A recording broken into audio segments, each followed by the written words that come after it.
The rain started on Thursday night, a steady drumming on the roof that didn't stop until morning. By Friday the sky looked like a gray quilt stretched over the whole town. Inside school, kids huddled in the hallways, buzzing about the storm. Ella stood by the lockers, clutching her duffel bag. She had been counting down to the 8th grade camping trip for months. A weekend in the state park, hiking, campfires, stargazing. She had even bought a brand new flashlight with her own babysitting money. When Mr. Latham, the assistant principal, stepped onto the stage in the cafeteria, the room went silent. He cleared his throat. "I'm afraid I have some bad news," he said. "Due to the severe weather warnings, the camping trip has been cancelled." The words hit Ella like cold water. Around her, kids groaned and shouted.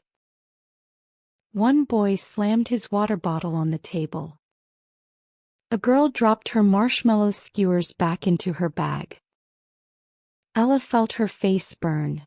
This can't be happening, she thought.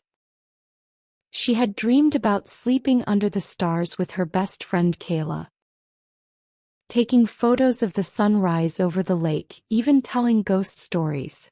And now it was gone. By the time Ella got home, the rain was falling sideways, making the windows rattle.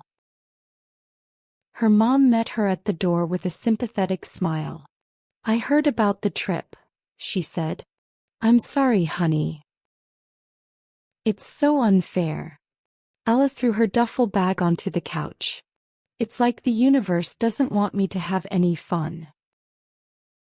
Her mom hung up her raincoat. "I know you're disappointed, but Grandma called this morning. She's feeling lonely this weekend. Since you're free, how about spending a couple of days with her?" Ella blinked. "Grandma's house? That's not exactly a camping trip." "No, but it might be nice. She's been asking about you." Ella wanted to protest, but the thought of moping at home all weekend felt even worse. "Fine," she muttered. "I'll go." Grandma Marisol lived in a small blue house on the edge of town, surrounded by a white picket fence and rose bushes. The rain had eased into a mist by the time Ella's mom dropped her off. Grandma greeted her with a warm hug that smelled like cinnamon. You're taller every time I see you," she said. Come in, come in." Inside, the kitchen was warm and bright, full of the smell of fresh bread. Ella put her bag down and glanced around. Nothing had changed. The same yellow curtains, the same wooden table, the same photo of Grandpa fishing at the lake. "I made hot chocolate," Grandma said. "The real kind with melted chocolate." Ella sat at the table, sipping from a mug as rain tapped against the window. She tried to scroll on her phone, but the Wi-Fi was slow. "So what do you usually do on weekends?"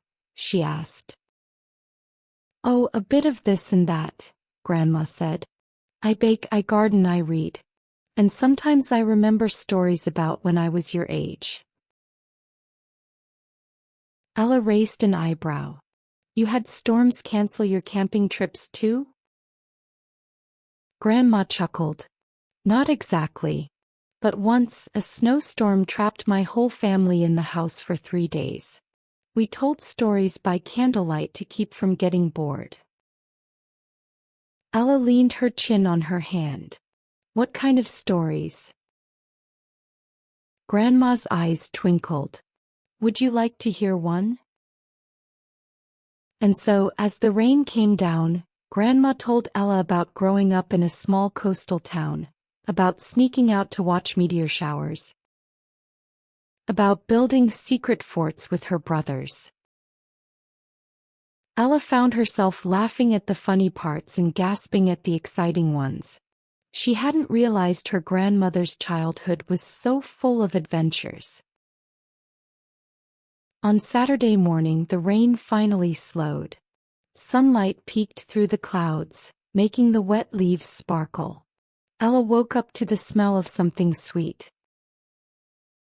She shuffled into the kitchen, still in her pajamas. "What are you making?" "Conchas," Grandma said, holding up a bowl of dough. "A sweet bread my mother taught me to bake." Ella had eaten them before but never seen how they were made. "Can I help?" Grandma handed her an apron. "Of course. This is a secret recipe in our family. You're old enough to learn it now." They worked side by side, kneading the dough, shaping it into rounds, topping each with a sugary shell pattern. Grandma explained how her mother used to bake them every Sunday and how the smell would drift out the window, drawing neighbors over. As they waited for the bread to rise, Ella asked questions about Grandma's school, her friends, how she met Grandpa. She listened, really listened in a way she hadn't before. It was like opening a treasure chest of memories. When the conchas came out of the oven, golden and warm, Ella bit into one and closed her eyes. "This is amazing," she said with her mouth full. Grandma smiled. "Food tastes better when you know the story behind it." That afternoon the rain stopped completely. The sky turned a bright, clean blue. Grandma suggested they go for a walk in the park across the street. The grass was still damp, but the air smelled fresh and green. As they strolled, Ella noticed small things she would normally ignore. The way raindrops clung to spiderwebs.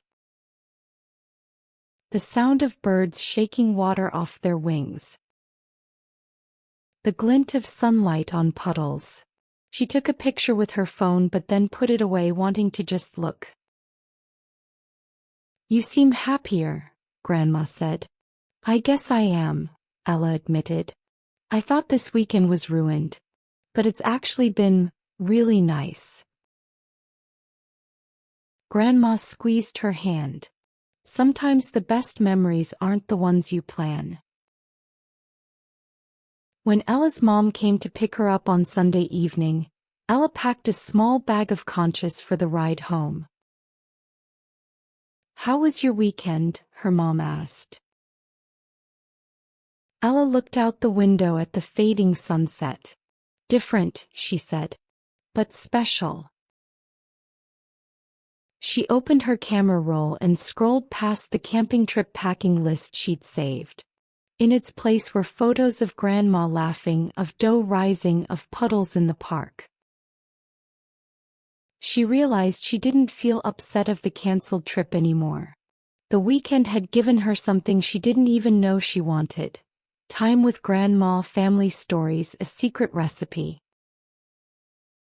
As they drove away, Ella thought about how she'd tell Kayla on Monday.